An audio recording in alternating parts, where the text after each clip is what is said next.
Hello and welcome to Quarterlight, your car brochure channel, and in today's episode, the Mazda 616.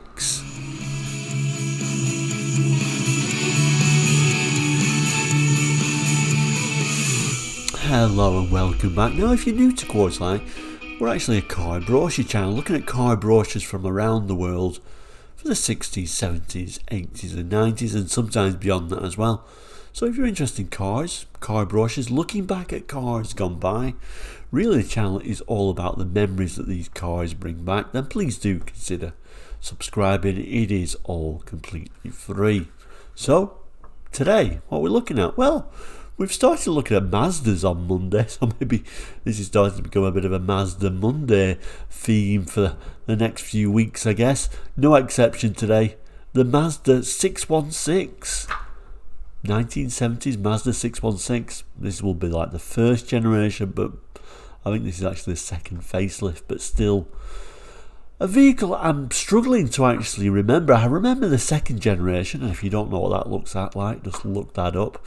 That is the model I do remember. This one, I'm struggling to remember it, although I actually really like the design. So let's throw it on the board now and have a look at it. So here it is, today's brochure. A bit of a theme for 70s Mazda's brochure, actually, this black sort of brochure, writing in white at the top there, and the very familiar sort of Mazda font with that very Mazda blue colour. This particular brochure is from March 1976, and it looks in really good condition, doesn't it, for that age. Don't adjust your sets. The picture at the top there of this particular 616 is not blurry. Well, I guess it is, but it's been taken at speed, so it's got that blurry, intentional look. But I always think these Mazda brochures of this era are really good quality, actually. So yeah, Mazda 616 in 1976. Looks like just one model in this brochure, a 1586cc engine, and they're all saloons in here. So in the Japanese domestic market, these would have been known as the Mazda Capella at the time, and no doubt in other markets as well, but we got them as here in the UK as the Mazda 616. Actually, slightly even more interesting, actually, in the Japanese domestic market, these could be had with a rotary engine, interestingly enough. I always find rotary engine vehicles fascinating, but at the same time, I kind of always think they're a little bit of a failure waiting to happen, but that's really just my opinion. I know there's big rotary fans, so I do understand the interest in them for sure. So these first generation models went from 70 to 78, and then this would have been the second facelift, which kind of ran from 74 to 78. This is a 76 brochure, so right in the middle there. Hard to tell on this front image. I will zoom in though. I'm going to say hard to say on this image, but I really like the looks of it, and we'll certainly see the looks and the front end on the inside. I think it's got a very sort of Italian look to it, actually. But let's do that anyway. Let's turn the page and have a look at a not blurry image. Okay, and here is the first page, and it kind of opens quite unusually, but I think the pictures are really nice to it in this particular brochure. This is like a little bit of a introduction to Mazdas and how they're built to last. It then starts talking about the introduction to the 616, so we'll read that. Have a look at these sort of interesting 70s images here, and then goes to this. Like I said, the front end to me looks very Italian, almost Fiat Lancia. That sort of vibe I'm getting from the front, although from the rear it looks very Japanese. Anyway, let's have a look at the introduction. So Mazdas are really built to last. At most car factories, testing is a routine matter. At Mazda, it's an obsession, from the moment it starts life as a prototype to the moment it's dispatched to you. Your Mazda is subjected to an almost endless series of rigorous, painstaking checks. It starts in our design and development unit, where we use advanced equipment like a computerized structural analysis system to help us evaluate new bodies and chassis designs for safety and durability. Later development reached the Mazda test track for a punishing sequence of torture tests. Under strict test conditions, we roll them, smash them into brick walls and drive them through clouds of dust. We give the suspension a rough time, race the engine and skid and slide them. And then we evaluate them to ensure that each new Mazda model will take the toughest treatment that you could give it for mile after mile. We ensure that every single Mazda is tested in production too. There are some 700 inspection stations throughout the factory. Some test incorporating materials and components, others on the final assembly lines where over 2,000 checks are carried out on the suspension, steering, fuel lines, gears and instruments, even the cigarette lighter. That's why we say Mazdas are built to last. It then says, introducing the Mazda 616, a 4-door family saloon with neat, clean lines and the kind of full specification that many more expensive cars can't match. It's powered by a 1586cc 4-cylinder engine that incorporates an aluminium head, an overhead camshaft and 5-bearing crankshaft. 3 features that mean just one thing: efficiency. It makes the 616 smooth, powerful and economical. Although it's happy to cruise well above the legal limit, it'll return an impressive mileage on economical 2-star fuel. A pretty good performance for a car that'll carry 5 people and loads of luggage in real style, especially when you realise how solid it's built. So I've zoomed in right into the rear of this very tiny image. Twin reversing lights, so quite high features for the 70s as they used to put on the Mazdas. Very interesting tail lights. I do like those, although they certainly look very Japanesey, don't they, in their 70s design, but I actually like that as well. And then the lower images, we've got the design studio designing these new cars on paper. I guess this is like the test centre.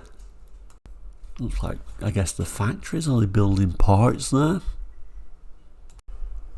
Then we got this little image of a computer. Remember, this brochure is 76, so this is probably dating before 76. So that must have been a really expensive, high-spec computer for its time, for sure. We're designing this on there, and then let's move the camera along rather than moving it. Looks like we got a little bit of a crash scene or crash testing happening there. So then moving to the larger images, yeah, we've got this one at speed, which Brochures always used to like to do, and Mazda in the 70s always used to throw these in there, but not a huge fan of those kind of images. But the main image from the front, and really I don't really remember these, but from the front it's actually a really rather beautiful looking car. To me it looks very sort of Italian Fiat-esque. Lancia with that little front end on there, very nice. Interesting twin headlight design with those lovely chrome bumpers, and look at the curves on that bonnet and that very interesting little badge in the centre there. I do think it's an attractive looking car from the front. And then we open the brochure fully, we get a side shot, bit of a look at the inside. Interesting steering wheel design and more text. So we'll start reading the text again and then we'll come back to these images. So it tells us, with a Mazda 616 you're very comfortably off. The suspension system strikes an excellent balance between road adhesion and ride comfort. Be the surface good, bad or awful. The flow-through heating and ventilation system has a powerful 3-speed fan, so it can blow hot and cold even when the 616 is standing still. The smart cloth upholstery is another refreshing feature. It keeps pleasantly cool no matter how the temperatures rise or drops. Up front, creature comforts include contoured seats that adjust and recline, twin sun visors, a cigarette lighter and a lockable glove box. Underfoot, there's wall-to-wall carpeting, all 4 doors are armed with an armrest and the windows are lightly tinted. The laminated screen has a built-in aerial that can't fall victim to vandals or a car wash.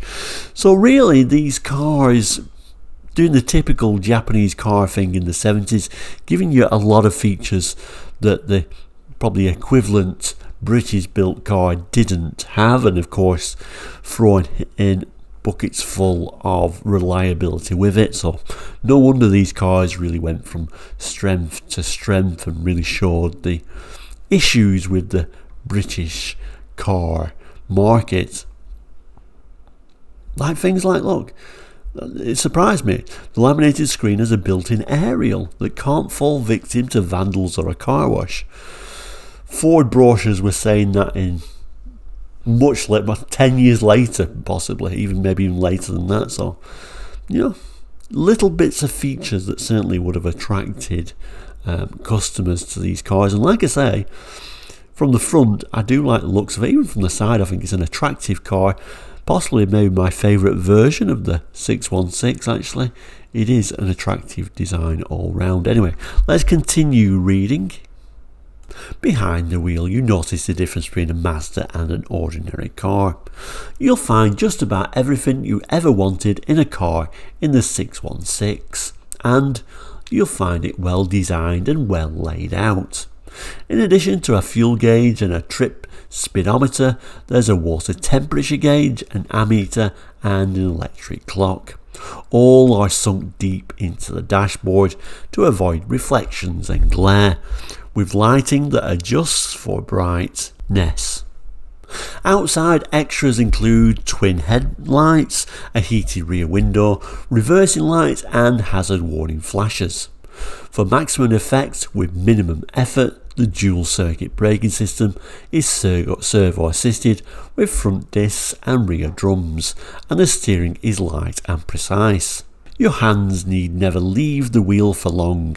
A slick all synchromesh gearbox and 2 steering column stalks see to that. One stalk operates the headlight flashers, main beam dip, the indicators, 2 speed wipers and twin jet washers, while the other covers the parking and headlights. To find out more about the 616, check the specifications and take a test drive at your local Mazda dealer. Let's glimpse over the images. So on the inside, quite a pleasant looking interior. At least we got sort of cloth in the centre there, which always feels nicer on a hot or a cold day. No sign of any headrest though, which I'm surprised. Yeah, it's only the 70s, but on the Mazda we looked at the other week, it did show sort of like high back seats, but not on this. We then get this tiny image with what I think is probably the nicest sort of angle for these. I think they look really quite beautiful from this particular angle, I must admit. A look on the inside, very interesting steering wheel, that one, isn't it? Very interesting Mazda logo at this time, which I might zoom in on, and looks like some horn buttons, but a very unusual design for a steering wheel. Instrumentation is quite comprehensive, although we have got a clock in place of where the rev counter would be. Just zooming in a little bit further so you can see that very interesting sort of horn buttons on the steering wheel, and like I said, that interesting M for Mazda used at this time. To one side looks like fan controls and a bit of a like a blanking place where you could put, maybe it was an optional radio by looks of it, but overall an interesting car. And Mazda at this time used to give, they weren't shy about giving you lots of carpeting. There is our image from the side, and I'll probably zoom in. It's hard to focus because it's such a big picture, but I think overall an interesting design for a car. The sort of like Mazda sort of design concept at this time was to get that sort of like tail kind of like sloping away, which I quite like. We can see the Mazda 616 badge as well, and those nice chrome bumpers. Looks like just plain steel wheels, but we do look like we've got some kind of beauty ring on there, which is nice. And sort of lots of bright work around the windows, bottom of the doors, door handles, mirror. Again, we can see no head restraints on the seats, although it looks like there is provision to actually put them on there. And then a look at the front end. Interesting little orange light there on the side, kind of like makes me think this isn't Pacific for the British market. And then we fold the brochure all the way back again. We get some specifications and some more imagery, and we've even got a little bit of a dealer stamp. But let's have a look at the specifications first. So first of all, starts talking about the dimensions and turning circle, 9.4 meters, and then the engine, which in this case is a water-cooled 4-cylinder inline OHC, 1586 cc. Fuel is regular, 2-star. Carburetor, downdraft 2-stage 2-barrel. We've got an electric fuel pump, paper filter type air cleaner, and a fuel capacity of 11 gallons. Transmission is a manual, of course, 4 speeds, all synchromesh, and of course a reverse. Tells you the gear ratios.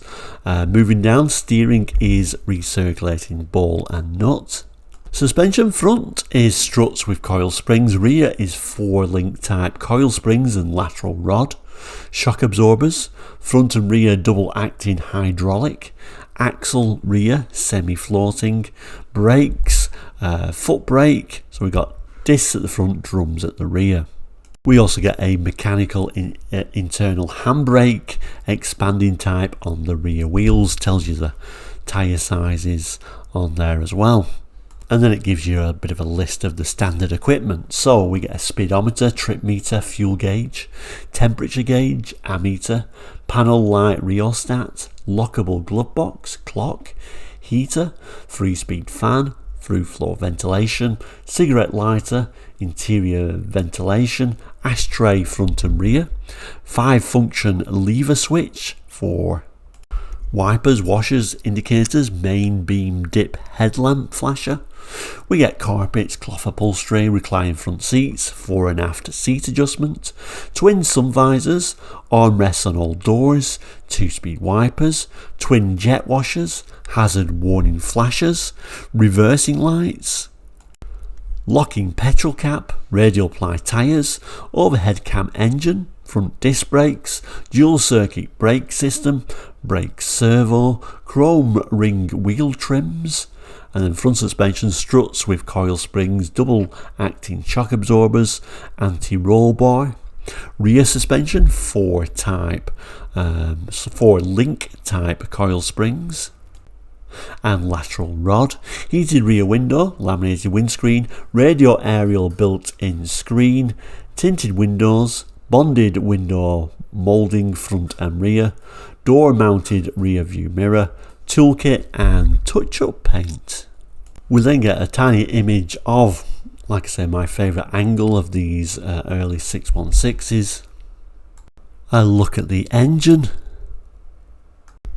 our dealer stamp, and your Mazda dealer this time is Regal Motors in Leeds, Low Road, Hunslet, Leeds.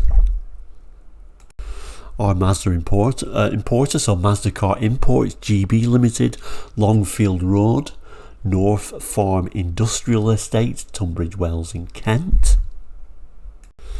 And a little bit of a clause at the bottom. Usual thing brochures did, we can change any of this at any time. Date here of going to press, March 1976. So there we go. Quarterlight today and the Mazda 616 for March 1976. Do you remember these? Did you own one? Please do jot that in the comments. Would be very interesting if anyone actually owned or rode in one. But more importantly, did anyone actually remember these? I don't really remember these, but I just remember the generation that actually came after this. But I do like that front end. Like I say, it very much reminds me of sort of like Italian car design from the front. An interesting looking car, and I think a great looking car actually. Probably if I was in the car market in 76, maybe I would have been tempted by these because, all that equipment, I'm sure they were reasonably priced, super reliable. Yeah, I know rust is going to be coming in there somewhere. Never mentions rust, does it, in these Mazda brochures, but like all the cars in the 70s, I'm sure rust was an issue. But anyway, we'll end by saying, if you've not done so already, please do consider subscribing. It is all completely free, and of course helps you find the episodes you want to see. We're now doing episodes 5 times a week. lots of information for you, lots of things out there. We've been doing like Mazdas on Mondays recently. I think we'll continue with a couple more episodes at least of Mazdas in the 70s, and then I'll think of something else to give you. But like I say, I thought I'd throw some unusual cars in here that we may have forgotten. You can also become a member if you really want to. That is a small fee. Have a look on the website for doing that, or the YouTube homepage is probably the best place to look for. Very small fee, supports the channel. We're not giving too much at the moment, but when we get a certain amount of members, maybe over 10, because like I say, we're only a tiny channel, so we haven't got many members at the moment. When we get over 10, we'll start doing extra features, I'm sure. But as always, thank you so much for watching today. Just watching and liking helps the channel grow, so thank you for doing that. We'll see you very soon. Please do take care. All the best and goodbye.